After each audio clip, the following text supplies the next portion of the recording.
Since the beginning of football until now, teams, coaches, and players have cared about two things and nothing else: scoring goals and stopping opponents from scoring against them. Every coach has chosen their own way to execute it, influenced by their culture, education, and the kind of players they have. If we go back to the 30s from the last century, we're gonna find a man named Charles Reep, an English accountant who admired the style of football provided by the Arsenal team, coached by Herbert Chapman. After his retirement, Reep decided to start analyzing games and collecting statistics. After getting annoyed by the slowness of the games and the low average number of goals per game. After conducting his studies, he noticed that due to the lack of quality in passing abilities, the teams couldn't complete more than 5 passes in every sequence. After each pass, the chance of completing the next one decreased by 25%. So, he proposed that instead of wasting time with a useless build-up and risking losing the ball in a dangerous area, why not play the ball in the opponent's area and force them to make a mistake to score a goal? And this theory brings us back to our timeline, specifically 2019, and one of the best games in Champions League history, when Liverpool made a historical comeback against Barcelona, beating them 4-0 at Anfield. But what we want to focus on more is the first goal of this game. So let's take a look at what happened exactly in that situation. He's away! Good save! He scored! There's one back! Divock Origi! Matip targeted the right side of the pitch where Sadio Mane was facing Jordi Alba. So, he played an uncomfortable pass to the left back, which forced him to make a bad decision. While he was trying to play it back, Sadio was already making a run to intercept the ball, initiating the attack that ended with the first goal of the game. This action involved 4 phases in the execution: the pass from Matip, Jordi Alba's mistake, Sadio's anticipation, and the last one is the finishing. And today, all we care about is that pass, and what makes it a dangerous weapon for many teams that play direct football. To be more specific, let's give it a name, which is the risk pass.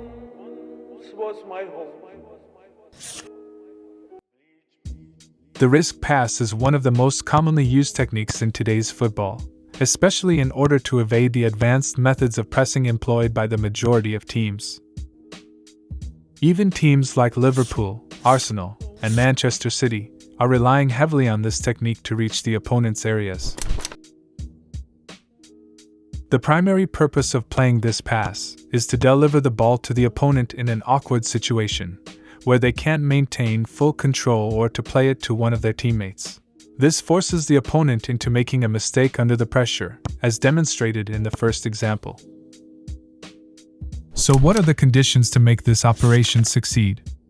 First of all, you should target the right player and avoid players who are able to act in this kind of challenges, like Lewis Dunk, for example, who is very good at keeping the ball in inappropriate situations and playing it back to his keeper or his teammates.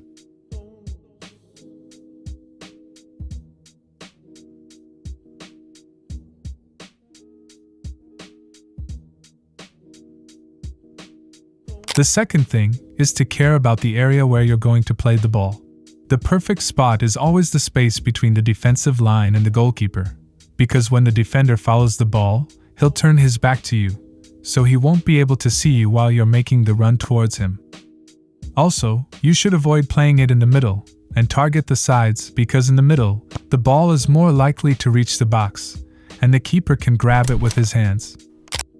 The third condition is that the ball should take enough time while it is going to the targeted area, by playing it as high as possible, because that gives the player who's pressing plenty of time to reach the area, and it also makes it difficult for the defender to play it back to his teammates. So the principle is clear: put the opponent in an uncomfortable situation, force him to make a mistake, and take the ball from him.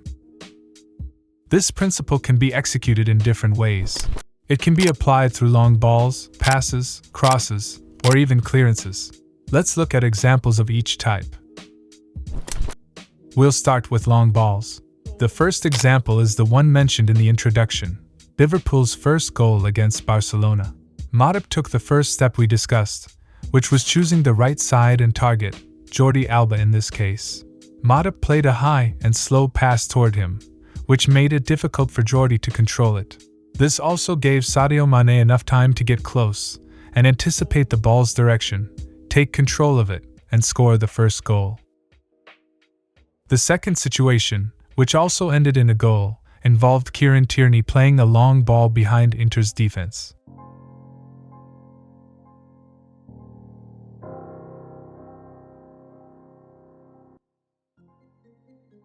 His pass was perfect. Why? Because he placed the ball in the area between the keeper and the defensive line, forcing the defender to follow it without being able to see what was happening behind him. The direction and power were also ideal. Tierney played it to the side, making it difficult for the keeper to catch it with his hands, and with just enough power to keep it in play.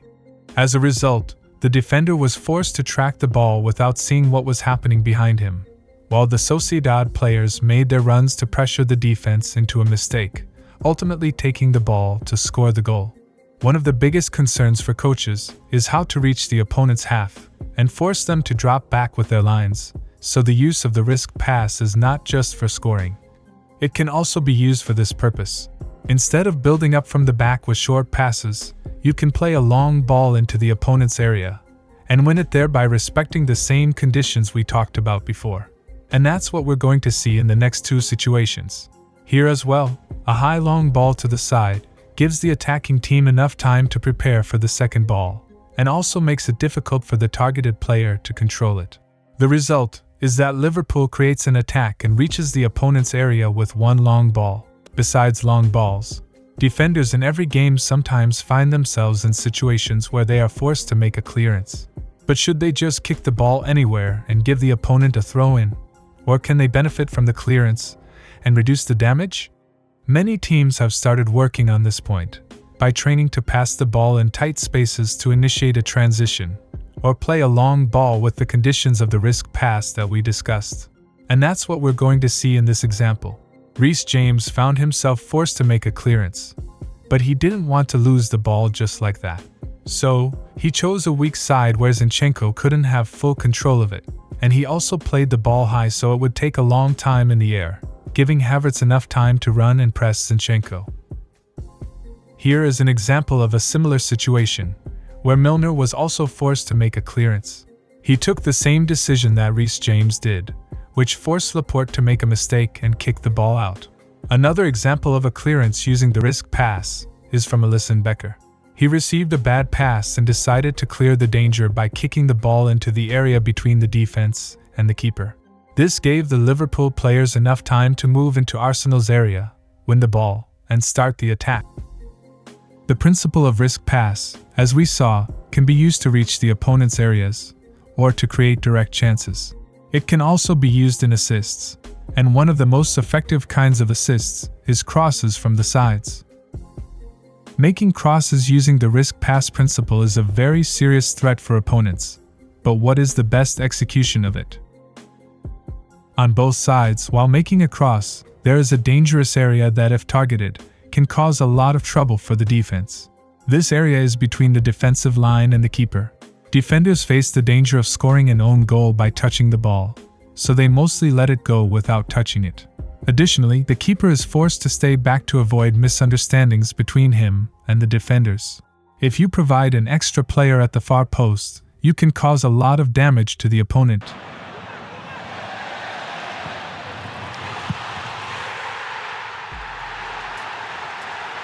The first example we are going to see is when the defender was forced to score an own goal, facing the danger of a cross using the risk pass principles. In this situation, Porro targeted the area perfectly and kicked the ball so hard that it made it difficult for defenders to change the direction of the ball. That's what forced Matip to score against his own goal. In the second example, we are going to see how difficult it is for defenders, even when there is no striker inside the box. Foden here, like most players of Man City, is used to reaching this area. They use this technique even if there is no striker waiting for the cross and without looking. That's exactly what Foden did in this situation. He targeted the right area even though there was no striker. What makes it so difficult is that defenders can't just kick the ball away and don't know who might be coming in behind them.